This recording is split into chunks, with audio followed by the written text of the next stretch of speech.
नमस्कार नेपाल आइपिएफ। निसन्तानको एक प्रमुख कारण महिलाको नली बन्द हो। यदि नली बन्द छ भने प्राकृतिक रूपमा र आइयुबाट बच्चा बस्दैन। त्यही भएर यदि बच्चा भइरहेको छैन भने नलीको जाँच गर्न अति आवश्यक हुन्छ। यदि कुनै पनि महिलाको नली दुवैतिर बन्द छ भने गर्भधारणको लागि आइपिएफ नै गर्नुपर्छ। आज हामी नलीको जाँच एसएससी गर्न जाँदैछौँ।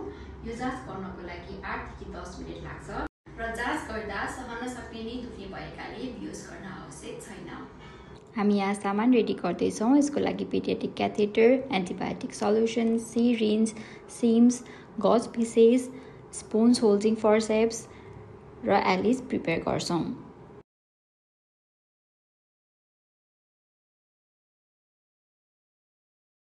अब हामी बेटाडिनले योनिको बाहिरी भाग सफा गर्दैछौँ। सिम्सको मद्दतले पाठेघरको भित्री भाग हामी हेर्छौँ र फेरि त्यहाँ पनि बेटाडिनले सफा गर्छौँ। अब एलिसको मद्दतले पाठेघरको मुखलाई हामी समात्छौँ। अब हामी पेडियाट्रिक फोलिस क्याथेटर लिन्छौँ। यसलाई हामी युटेराइन क्याभिटीमा फिक्स गर्छौँ। यहाँ सिरिन्जमा 4 ml नर्मल सलाइन सोल्युसन लिन्छौँ र यसले अघि राखेको क्याथेटर इन्फ्लेट गर्छौँ र अरू सबै इन्स्ट्रुमेन्ट हामी निकालिदिन्छौँ। टिभीएस प्रोबको मद्दतले हामी युटेराइन क्याभिटीमा क्याथेटर फिक्स भएको कन्फर्म गर्छौँ। कन्फर्म भएपछि क्याथेटरबाट स्टिलेटलाई निकालिदिन्छौँ।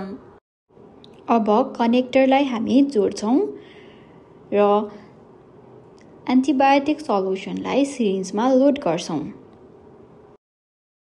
त्यसपछि टिभीएस प्रोबले राइट एडनेक्जामा डप्लर स्टार्ट गर्छौँ।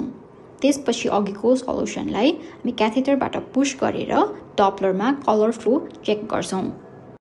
यहाँ कलर फ्लो देखिएको छ, यसको मतलब राइट ट्युब ओपन छ।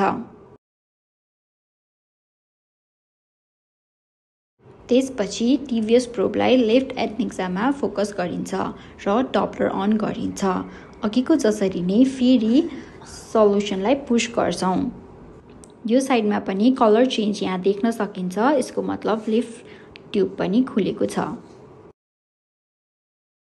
अब टिभीएसको प्रोबलाई युटेराइन क्याभिटीमा हामी फोकस गर्छौँ र क्याथेटरको बल्बलाई बिस्तारै डिफ्लेट गर्छौँ।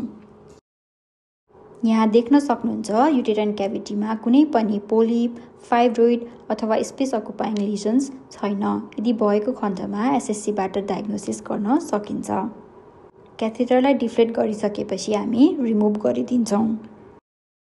आज यी महिलाको पिरियड भएको 8औं दिन हो र यहाँ हामी हेर्न सक्छौँ राइट ओभरीमा एउटा डोमिनेन्ट फोलिकल बनेको छ जसको साइज 9 mm को देखिएको छ।